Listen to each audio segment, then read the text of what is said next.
iman yang semu, tapi iman yang sempurna. Di antara kesempurnaan iman seseorang karena akhlaknya baik. Apa itu akhlak, Bu? Kelakuan kita, Bu.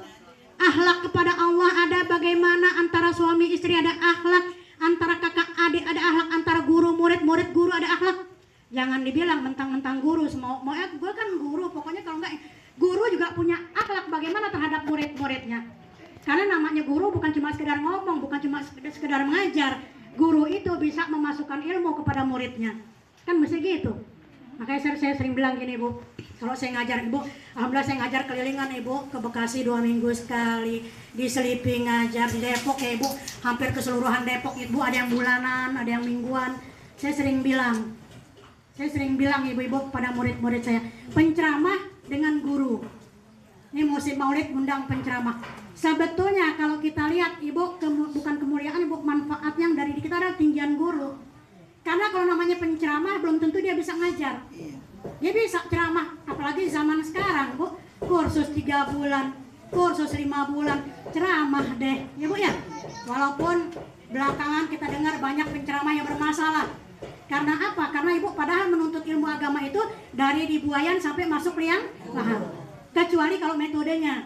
Saya, Ibu, dulu metode dakwahnya aja 2 tingkatan, 6 bulan ujian, lulus 6 bulan lagi ujian, untuk metodenya doang. Ya, Bu. Tapi kalau ilmunya mulai melek mata istilahnya sampai sekarang. Termasuk, Ibu, salah diantaranya, Ibu, kakek saya guru. Termasuk juga suami saya almarhum juga guru saya. Bu, saya bisa menyelesaikan SAG, Bu, sarjana ini karena dorongan, kemudian karena dukungan dari suami saya. Saya tahun 2000 kalau nggak salah udah nikah, kapan-kapan tahu udah punya anak banyak, Bu, baru bisa menyelesaikan. Karena apa? Karena Ibu dorongan, dukungan dari suami. Jadi saya bilang, Ibu, yang namanya penceramah belum tentu bisa mengajar. Tapi kalau guru dia bisa ngajar, disuruh ceramah walaupun dengan bahasanya dia pasti bisa. Kan guru macam-macam, Bu. Bisa ngajarin istinja, ya dia udah ceramah dengan bahasanya. Nah, jadi ibu-ibu yang saya hormati, akhlak ini, Bu, bukan cuma antara suami istri, tapi semua, bukan cuma yang kecil sama yang gede, yang muda sama yang tua, tapi semua kita ibu-ibu berpegangan kepada akhlak yang telah dituntun oleh Nabi kita Muhammad Sallallahu Alaihi Wasallam.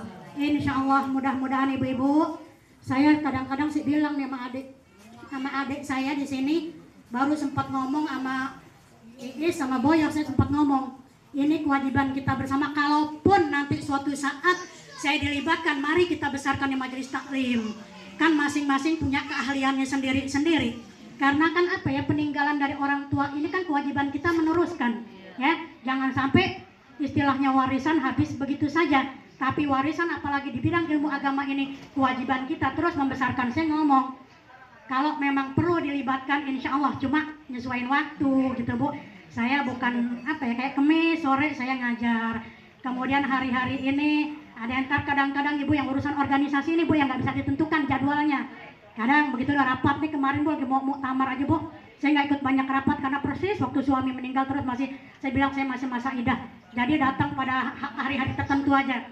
Karena muktamar kemarin di Hotel Cempaka, di Cempaka Putih, 860 peserta. Saya udah diwanti-wanti, Bu Rusda tolong baca doa. Jadi mau nggak mau saya datang untuk hadir. Walaupun ya Ibu sebetulnya apa ya, Bu, kayak anak-anak bilang, mah ini kalau untuk urusan pergi-pergi saya masih belum pergi. Tapi kalau untuk urusan dakwah, untuk urusan punya tanggung jawab, ini kan Ibu, kita bisa memilah-milih asal betul-betul melaksanakan tugas itu dengan menjaga diri dengan sebaik-baiknya. Nah ibu-ibu, ini yang dapat saya sampaikan, insya Allah ada hikmah dan manfaatnya. Saya juga minta, tadi disuruh baca doa, saya bilang saya minta setiap saya ngaji di pengajian, untuk doanya saya bilang minta juga keberkahan dari guru setempat ya, pokoknya yang mimpin pengajian setempat deh, kan minta juga doa untuk almarhum, doain juga saya Ibu. Ya kalau mau diikutin sih Ibu, ini anak saya yang di rumah, makanya juga keluar bukan untuk mendorong semangat, tapi Ibu kalau di rumah nih Bu, duduk nangis, nggak bisa hilang Ibu, masih sulit untuk hilang Bu. Kelihatan apalagi menjelang akhir hayat beliau Bu, betul-betul di tangan saya habis ngomong, maafin Pak, mama doa ikhlas karawat papa. Kan suka ditunjuk saya, anak-anak suka tanya, papa berarti siapa? Ditunjuk saya, mama sendiri. Anak-anak bilang mama enggak sendiri, mama banyak anak-anak ya. Jadi saya juga mohon doa.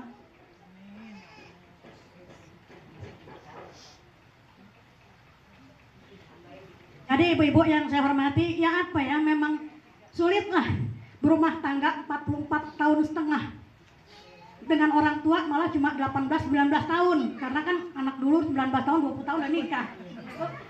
Tapi ibu-ibu, saya rasakan manfaatnya.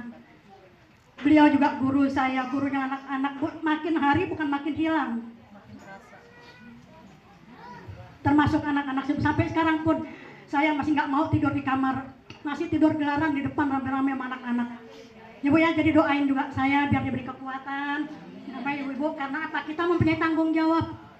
Bu, yang namanya pengajian ini, saya pernah ngisi ceramah dulu di Rawamangun. Jamaahnya saya lihat udah 50 tahun ke atas. Saya tanya, Bu, emang di sini keluarganya nggak ada yang muda? Ustazah, kalau di sini yang namanya pengajian 50 tahun ke atas. Kalau yang muda masih belum ikut ke pengajian. Bu, padahal kewajiban menuntut ilmu kan mulai di Buayan. Ya Bu ya, di Buayan ibu, anak kita belum bisa menuntut ilmu kan kita ya Bu bacain sholawat. Ya Bu, ngayun-ngayun nyendungin la ilaha illallah al-malikul haqqul mubin, bacain sholawat juga. Kalau sekarang kagak, ibu dinyanyiin madu dan racun, gubuk derita. Ya anak lagi netek Bu dinyanyiin jangankan gedung, gubuk pun aku nggak punya, jangankan permata, duit juga nggak punya, kan gitu Ibu. Apa nih anak melek aja ngeliatin, masuk tuh air susu dinyanyiin sama ibu, kan gitu Bu. Kan mulai dari di Buayan kita nyendung-nyendung Bu, biasain.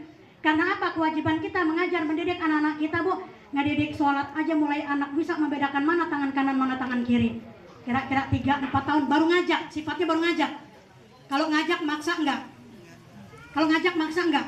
Belum maksa. Bu, ini ada maulid di rumah Ustazah Haironi, yuk apa maulid, jalan deh duluan. Kan kita jalan, nggak maksa ibu ya.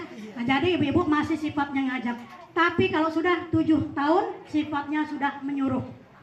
Kalau udah nyuruh kan ibu, kalau belum dikerjain kan masih tetap. Kalau udah 10 tahun sifatnya sudah ibu, istilah Nabi memukul. Tapi ibu-ibu pukulan-pukulan, bukan pukulan yang menyakiti, tapi pukulan sebagai peringatan yang keras, begitu menandakan ibu akidah yang harus kita tanamkan dengan baik. Nah jadi ibu-ibu yang saya hormati, saya juga mungkin ibu, ya insya Allah sih nggak dianggap bekas ibu ya. Tapi kan kalau suami mah ada bekas ibu ya. Ibu insya Allah, saya pun tetap saya ngomong sama anak-anak, jangan sampai kematian obor. Apalagi kamu pada paman, pada tante, pokoknya tetap jaga dengan baik. Karena apa? Karena ini juga merupakan kewajiban kita bersama untuk membesarkan ibu-ibu yang biasa ngaji, ibu diterusin ngaji ya Bu ya. Ibu insya Allah kebaikan-kebaikan juga untuk almarhumah dapat, kita juga mendapatkan ilmu ya Bu. Kemudian langkah kita dan sebagainya Bu, duduk di pengajian bukan sedikit Bu yang manfaat yang didapat. Makanya ibu dikatakan duduk di majelis taklim seperti duduknya di taman surga. Nih ibu duduk di sini, ntar ngumpul ngeriung di taman surga insya Allah. Malah dianjurin kalau kita lewat satu majelis taklim, farta'u kata Nabi, mampir. Jadi nggak usah ditelepon, nggak usah diundang, lihat ada pengajian mampir. Kalau nuntut ilmu kita harus ngoyo, kan gitu ya Bu ya. Jadi insya Allah mudah-mudahan ibu ilmu yang selama ini ibu dapat menjadi ilmu yang bermanfaat. Doa-doanya ibu baik untuk almarhum maupun untuk kita selalu didengar Allah, dikabulkan oleh Allah Subhanahu wa taala. Nah ibu, alhamdulillah Adik Kiai Haji Adi Mansur sudah datang ibu. Tadi saya dipesan tambahin dikit lagi jalan. Nah ibu, nah jadi demikian ibu. Sebetulnya ibu kondisi saya juga ibu kalau mau dibilang kurang sehat, saya emang kurang sehat banget ibu. Tapi bersyukurlah begitu ibu. Apa ya Bu ya, hidup kalau katanya sendiri kan punya anak saya perhatian kemarin periksa lab lengkap ibu. Ya adalah penyakit, ada gula juga, infeksi saluran kencing, kemudian macam-macam ibu. Kemarin periksa lab aja macam-macam ibu, kemudian masih dalam pengobatan. Tapi ibu doakan biar tetap semangat, karena ibu kita punya tugas kewajiban berjuang demi syiarnya ajaran agama kita. Ibu, ini kewajiban kita bersama seperti tadi yang saya sampaikan, yang namanya umat beliau meneruskan perjuangan yang sudah dilakukan oleh Nabi kita Muhammad Sallallahu Alaihi Wasallam. Demikian ibu, lebih kurangnya saya mohon maaf. Wallahul muwaffiq ila aqwamit thoriq. Wassalamualaikum warahmatullahi wabarakatuh. Waalaikumsalam warahmatullahi wabarakatuh.